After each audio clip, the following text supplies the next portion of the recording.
the last 5 words. And abide in the Atman. That's the key. You see? These other 3 methods get you to where? To abide in the Atman. That's the key. That's the essence. That's the essence. If you read Who Am I, Bhagavan will talk about, he'll talk about the breath there as well. Okay. Gordon read to us from a text called Sadhanai Saram, which also has a section on the breath. And I also did a blog post, I don't know, it's a few, maybe within the last 6 months, I think, might have been longer ago, within the last 12 months on breath control and self-inquiry. If anyone can find that, we can put that in the chat for Nuria. But I compiled a series of teachings from Bhagavan about breath control and self-inquiry and how they can go together. You're right. Outwardly, these are sort of 3 roads that come in to abide as the self. 3 different ways into the same essential practice. Make sense?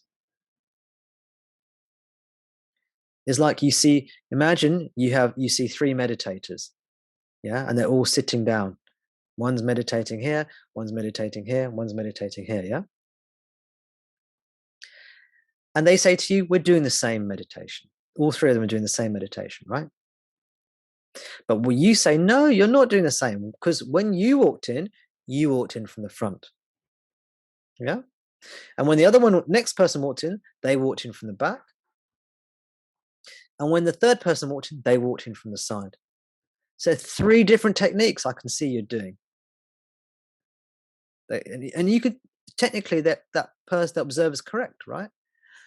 Because one's come to sit in the meditation cushion from the front, one's come from the back, one's come from the side. You see? And they say, well, okay, we each have our own way of approaching the meditation cushion. It's because, I come from that direction, he comes from that direction, she comes from that direction. But we all come to this, when we sit down, we all do the same thing, basically, you see? And it's a bit like that. There are different ways in to the same basic practice. We don't have to worry too much about the superficiality. Whatever we need to do to get our mind still, that's what it comes down to, in a healthy way.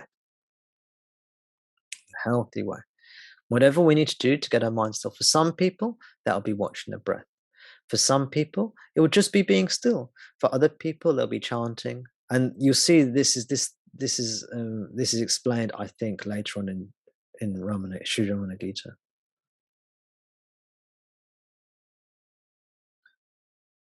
The simpler you can keep the teachings, the better. So there's, I don't remember all these teachings. I don't have a very complex understanding of these teachings, which is probably why I'm able to explain them, because I've just got a very simple understanding. That helps me. I don't understand all the complicated things, all the nuances. You don't need to know that stuff. Not for liberation. If you want to be able to hold your breath for, 10 minutes or something, then maybe you need to know all this technical stuff. If you want to develop extraordinary flexibility of your body, or if you want to be able to chant in a really particular, or what you perceive as a particular beautiful or profound or energizing way, then you might need to study certain techniques. I don't know how to do any of that stuff, really. It's very simple for me. For liberation, it's simplicity. Simplicity, earnestness, devotion, faith, love. And they all come as we engage with the path. Some of you will have a lot of faith. Some of you will have less faith. It doesn't matter. It will come as you engage on the path. Bhagavan will give these to you. See, it makes sense, doesn't it? It makes sense that in order to realize the self, we don't need to do all these fancy things, jump through all these hoops, understand philosophy,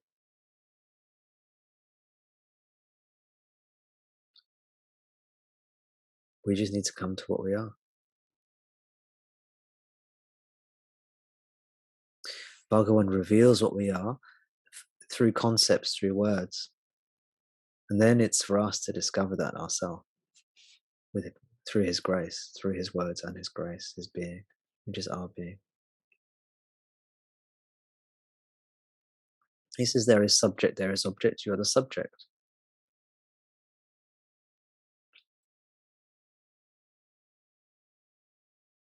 Go to that. He says, what you are is the pure consciousness that remains after you remove all of Maya, all of the objective phenomena.